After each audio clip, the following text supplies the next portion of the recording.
পরম প্রেমময় শ্রী শ্রী ঠাকুর আমার পরমারাধ্যা জগৎ জননী শ্রী শ্রী বড়মা, পরম পূজ্যপাদ শ্রী শ্রী বর্দা, পরম পূজ্যপাদ শ্রী শ্রী আচার্য দেবী শ্রী চরণে আমার শতকোটি প্রণাম। আমি শ্যামলী দেবনাথ, শ্যামার পরিবার চ্যানেলের সকল ভাই ও বোনেদের জানাই জয়গুরু ও ভালোবাসা।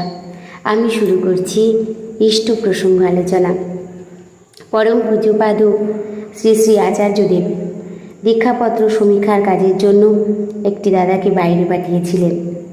সেই দাদাটি দীক্ষাপত্রের কাজ শেষ করে তার কাছে এসে নাটমণ্ডপে তার অভিজ্ঞতার কথা বলতে লাগলেন। তিনি বললেন যে দুটি মায়ের কথা তিনি কিছুতেই ভুলতে পারছেন না। পরম পূজ্যপাদ শ্রী শ্রী আচার্যদেব শোনার ইচ্ছা প্রকাশ করলেন। দাদাটি বলতে শুরু করলেন, অতি বৃদ্ধা মা, সংসারে তার কেউ নেই, দিন আনেন দিন খান, ঠাকুরের দয়ায় তার চলে যায়। আঞ্চলিক সৎসঙ্গী দাদামাইরা একটি অনুষ্ঠান উৎসবের আয়োজন করেছেন, আর সেই জন্য তারা বিভিন্ন জায়গা থেকে অর্ঘ্য সংগ্রহ করছেন, চাল সংগ্রহ করছেন, কিন্তু এই বুড়ি মায়ের কাছে তারা কেউ যাননি। তাকে হয়তো বিড়ম্বনার মধ্যে না ফেলার জন্যই তারা যাননি, কিন্তু সেই মাটির কানে গেছে যে সে আঞ্চলিক সৎসঙ্গ অনুষ্ঠান হবে। তিনি কী করলেন, প্রায় 7 কিলোর মতো চাল তার ঘরে ছিল, তিনি সেটি মাথায় করে নিয়ে মন্দিরে গিয়ে জমা দিলেন। তাই দেখে সেখানকার সৎসঙ্গীরা বললেন, আরে মা, তুমি কি করছো, তুমি খাবে কি? মাটি বললেন, ঠাকুর চালায় নেবেন। সেই মাটির এমনই কপাল যে পরের দিন থেকে বৃষ্টি শুরু হলো। এমন বৃষ্টি অনেক দিন ধরে হয়নি। বৃষ্টি হতে হতে বন্যায় শুরু হয়ে গেল। মায়ের একটি ছোট্ট কুড়ে ঘর ছিল, সেটিও বন্যার জলে ভেঙে তলিয়ে গেল। সবাই পঞ্চায়েতের কমিউনিটি হলে গিয়ে আশ্রয় নিলেন। সেই মাটিও সেখানে গিয়ে আশ্রয় নিলেন। এবার যারা আরও ছিলেন তারা সেই মাটিকে বলছেন, দেখো তোমার কেমন ঠাকুর, তুমি ঠাকুরকে চাল দিলে আর ঠাকুরই তোমার চাল কেড়ে নিল। বুড়িমাটি কোনো রকম প্রতিবাদ করলেন না। তিনি সকলের সঙ্গে সেখানে থাকলেন। সেখানে যা রান্না হয় তাই খাওয়া দাওয়া করতে লাগলেন। আস্তে আস্তে বৃষ্টির জল থামল। কয়েকদিন পরে বন্যার জল নেমে গেল। যে যার বাড়িতে ফিরে গেলেন, কিন্তু ওই বুড়িমা তো আর ফিরতে পারছেন না, কারণ তার তো ঘরই নেই।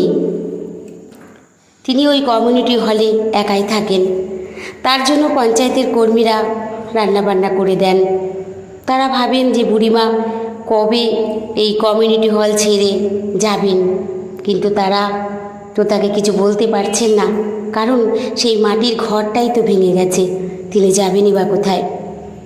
কিছুদিন পরে পঞ্চায়েতের সদস্যরা ঠিক করলেন যে বুড়ি মায়ের জন্য একটি ছোট্ট পাকা ঘর তৈরি করে দেওয়া হবে পঞ্চায়েতের ফান্ড থেকে। সেই মতো তারা বুড়ি মায়ের জন্য একটি পাকা ঘর তৈরি করে দিলেন।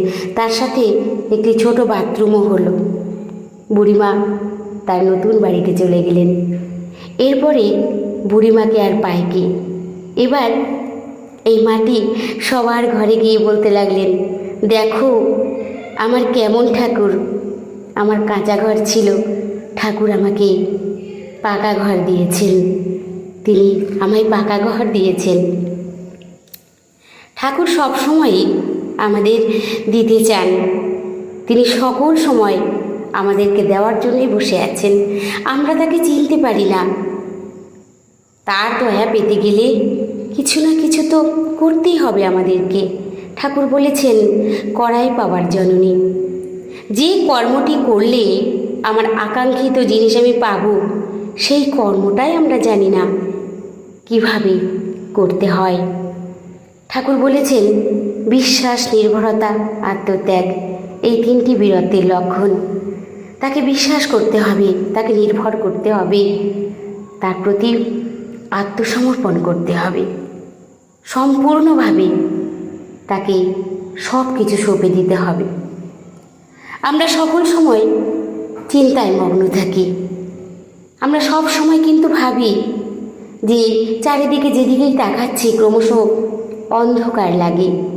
ছেলেপেলেগুলো কিভাবে মানুষ হবে, তারা কি করবে, আর কিভাবে যে তারা ঘর সংসার করবে, সেই কথা ভাবতে ভাবতেই আমরা আধমরা হয়ে যাচ্ছি।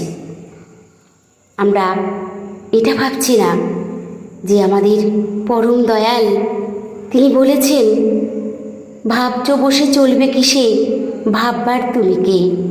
ভাববার যিনি ভাবছেন তিনি, ভাবো তুমি তাকে।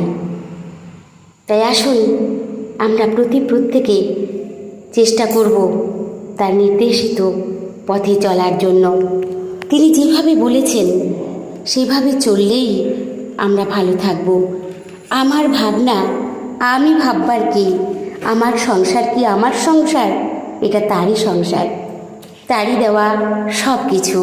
আমার সন্তানও ঠাকুরের, আমার স্বামী ঠাকুরের, সবাই ঠাকুরের। তা আমি শুধু যদি ঠাকুরকে ভাবি, আমি একজনকে ভাবব, তাহলে আর শতজনকে আমার ভাবতে হচ্ছে না। ঠাকুর কত সহজভাবে বলেছেন আমাদের। তাই আসুন আমরা তার কাছে আত্মসমর্পণ করব, সবটাই তার উপর নির্ভর করব, তাকে বিশ্বাস করে তাকে মাথায় করে নিয়ে চলব। এ দুনিয়ায় তার মতো আপনজন আর কে আছে? সেই বৃদ্ধা মাটি, তার কতটা দেওয়ার আকুতি তাকে আমরা দিতে পারি না, আমরা দিই না। সেই মাটির কাছে কেউ যায়নি বলে তার মনে কষ্ট হয়েছে, তাই তিনি তার ঘরে যে সামান্য চালটুকু ছিল সেটুকু মাথায় করে নিয়ে গিয়ে দয়ালের জন্য সবটা দিয়ে দিলেন। তার সংসার দয়াল দেখবে, তিনি ভাববার কে? অথচ আমরা যখন ঠাকুরের অনুষ্ঠানের জন্য অনেক সময় অনেক জায়গায় যাই অর্ঘ্য নেওয়ার জন্য, আমরা দিতে চাই না, আমরা সেখানেই করি কৃপণতা, তাই তো আমরা কিছু পাই না। সম্পূর্ণটাই তার, তিনিই তো আমায় দিচ্ছেন, তাই তো আমি খাচ্ছি। ভাবতে হবে শুধু তাকে। তাকে যদি সম্পূর্ণভাবে আমরা ভাবতে থাকি, তিনি আমায় ভাববেন। তাই আসুন তার দেওয়া নাম সকল সময় আমরা সেই নাম করব। আমরা যজন যাজন ইষ্টভীতি ঠিকভাবে করব। তার দেওয়া এই বিধানগুলি যদি আমরা অক্ষরে অক্ষরে মেনে চলি, তাহলেই আমরা কিন্তু ভালো থাকি। কিন্তু এটা আমরা বুঝতে চাই না, আমরা বুঝতে পারি না। সবাই ভালো থাকবেন, সুস্থ থাকবেন। পরম দয়ালের শ্রীচরণে আমি সকলের জন্য মঙ্গল প্রার্থনা করি। জয় গুরু, বন্দে পুরুষোত্তমম।